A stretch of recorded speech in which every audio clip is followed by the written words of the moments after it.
If you do any kind of sports, you definitely came across Suunto as a sports watch brand. And you probably heard about these guys, the Suunto Wing open-ear headphones. If you look through the reviews, there's a lot of rave about these things, so I really wanted to give them a go. And Suunto was kind enough to send the pair. However, they have no control over what I'm gonna say about these things. And the main question you're asking yourself is whether these are better than Shokz. And it's a little bit more nuanced than that. So let's start with the basics. These headphones are almost the same in size and weight as Shokz, both the Openrun Pros or even the newly released OpenSwim Pros. The headband is a little bit thicker, and you can tell they're a little bit beefier around the control side. In theory, that's because of the battery that Suunto used that claims to be 10 hours. And this is my first sticking point. It's never advertised battery time. 10 hours is probably achievable if you run them at a recommended 60% of volume. But if you had any experience with open-ear headphones, you know that 60% doesn't cut it. These are no exception. You need to crank up the volume to actually hear the music or the podcasts you're listening to if there's any ambient noise. Now, different to normal headphones that go into your ears, these bone-conducting headphones feel a little bit shallow when it comes to the music quality, or even when you're listening to podcasts, they're not as clear. It's not Suunto's fault. It's the same with Shokz that I reviewed, well, 2 of headsets before these. There's not much we can do in terms of tech to make it any clearer.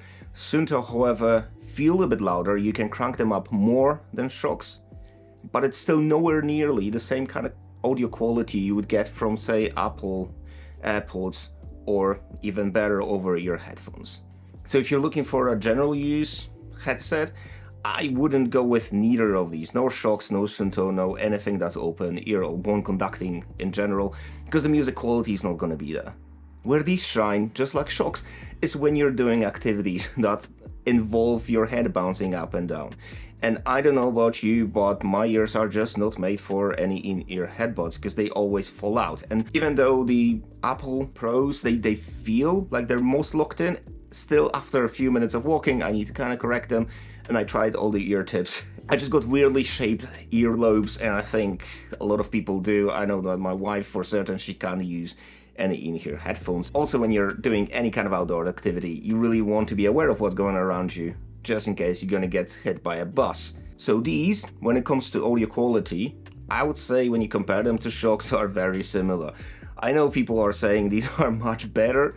I honestly, I'm not an audiophile, okay? My ears might be a little bit odd after years of surfing and having the bone growth inside, but I couldn't really tell a difference. They are a little bit louder, and they give you a little bit of that, less of that kind of a head massage when you've got them at a full whack. That's because they're not as bassy, maybe, as the Shokz OpenSwim Pros especially, but it's not a huge difference. They're louder, just a tiny little bit. There are 2 sound modes for indoors and outdoors. You can switch them over in the app or on the headphones themselves. And I am sorry, but it is one of those things that I've also mentioned on the Shokz, is that I don't really feel much difference with these when you switch the modes over, especially if it's like quiet environment. Maybe it's a firmware update coming up, but I couldn't feel any difference, which isn't really a bad thing because I kind of listen to these on the full blast all the time anyway. And in theory, the outdoor mode should be much louder. I don't feel it is much louder. It is definitely loud enough for me to listen to the music, but I'm still hearing what's going on around me. So when it comes to build quality, I do actually dig these. Slightly over the Shokz. Sorry, Shokz, I still love you, but they look just better. They look slightly beefier than Shokz. And those tiny little LEDs that you've got on the sides, if you're on the road, running at night or cycling at night, good stuff. The more lights on you, the better. And living in a rural area like I do and running on the side roads, having some kind of extra light is always helpful. The other big difference is that these have head control, which not a big fan of this stuff. I think they need to work on the gyro inside of these, because the amount of times when I just looked behind me when I was running or cycling and it skipped the track is just legendary. And it doesn't have to be like a massive head shake.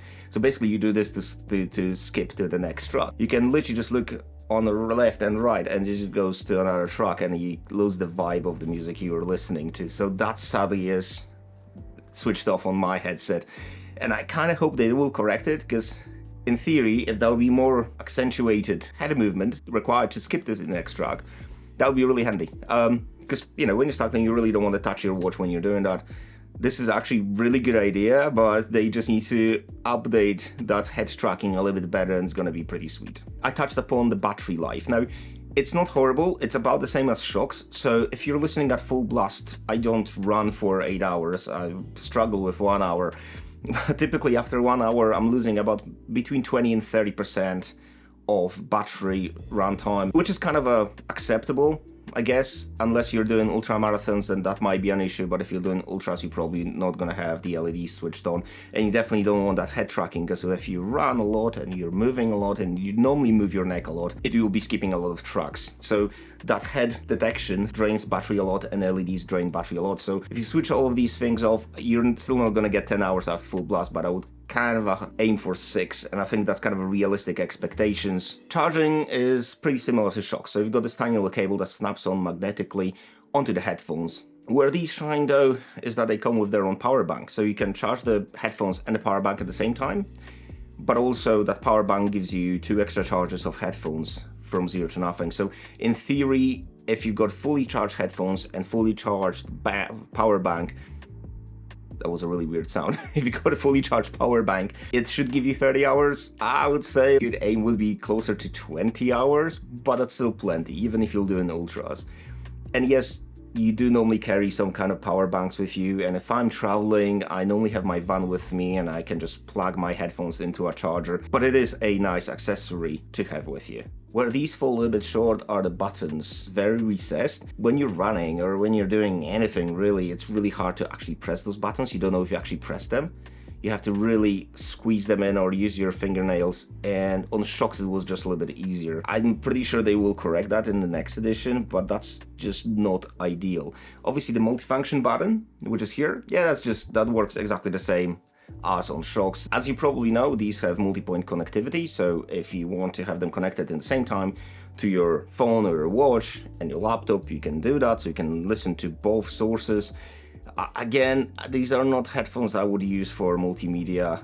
They're okay. I mean, I've played games on these and I connected them to my Steam Deck, and it's all doable. So if these are the only headphones you've got with you, they're okay. But because of fairly flat sound, they're just not great for any other applications than doing sports. And when you're getting a pair of these or the Shokz, these are kind of a one-trick ponies. These are made for running about, these are made for the gym. It's not something you would use sitting on a couch and chilling with a glass of whiskey. One of the selling points is that these are IP67 certified, so that means they should be okay being submerged up to an hour underwater. Now, because we had pretty weak wind conditions, I didn't get out in these kite surfing, but I had them under a shower listening to podcasts, and they survived okay. There was no issues whatsoever with charging later or sound quality. They worked, so I'm guessing if you're running in a heavy rain, that's not going to be an issue, but I definitely wouldn't use them in salty water. Or someone actually asked about this on Reddit, whether you can swim in them. I mean, yeah, you can swim in them, they're IP67, so in theory they should survive chlorine and being submerged and stuff. The problem is these are Bluetooth headphones, so as soon as your head goes underwater, that Bluetooth signal is going to get cut off. Bluetooth is just not designed to penetrate water, so I definitely wouldn't use these for swimming pool. If you need swimming headphones, the OpenSwim Pros are a better choice here. Full disclosure, I got these for free from Suunto. However, we agreed that I've got full say in how I plan this video and how I feel about them. And most of the companies that were getting in touch with me over the last few years, they weren't really comfortable with that. So thanks, Suunto. The other thing worth mentioning is the call quality. Sound quality from any headset, especially bone conducting one, when you've got a mic all the way here, isn't going to be the greatest, but it's kind of passable. So have a look at this. So just a quick sound test outside. I thought it's a little bit windier than this, but should give you a good idea what happens when there's some ambient sounds, when there's a little bit of wind noise coming through. I'm not running, so I'm not panting like crazy, but yeah, this is how they sound outdoors, which isn't horrible. If it's very windy, you can can definitely hear that noise whistling through. I know someone mentioned that they can cycle at 30 clicks an hour and people can clearly hear them, like they had a phone to their head. I mean, come on, man, like there's limits to how much you can push reality. So they're good. They're just as good as, if not a little bit better than Shokz at keeping that wind away. But definitely if you're cycling at 30 kilometers an hour, people on the other side of the phone will be able to tell that you're on the bike and you're not sitting in your office. In terms of the fit, they are again very similar to Shokz. I had no problems with Shokz fitting or bouncing or getting stuck, but I've got, well, not the biggest head in the world, whereas I've got a mate who's pretty tall, he's got a big ass head, and none of these headphones actually fit him. Because that band ends up getting stuck to his neck when he's running, so if you've got a bigger neck, this headband, just like on the Shokz, might get stuck. And at the same time, if you lean back, these will come off. Like, it's not comfortable if you're lying down or sitting on a couch.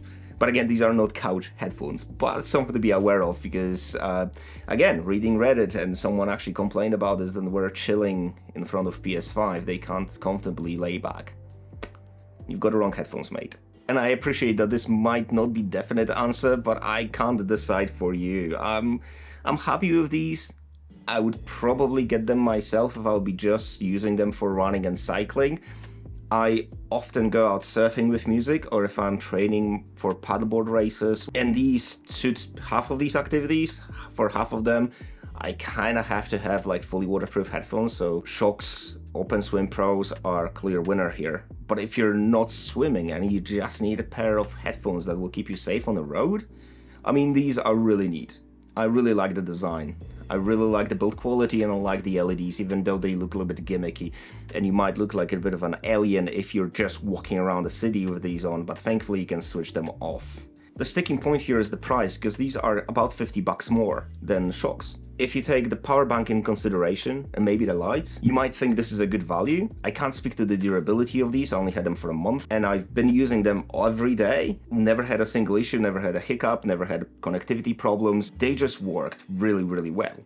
But it's totally up to you whether you see value in those additional features or whether you're okay with just the Shokz. So that's it from me. If you have any questions, drop them below. And there's also a link to an Amazon deal below as well. It helps to grow the channel and helps me a little bit as well. So have a good one, and I really hope this helped.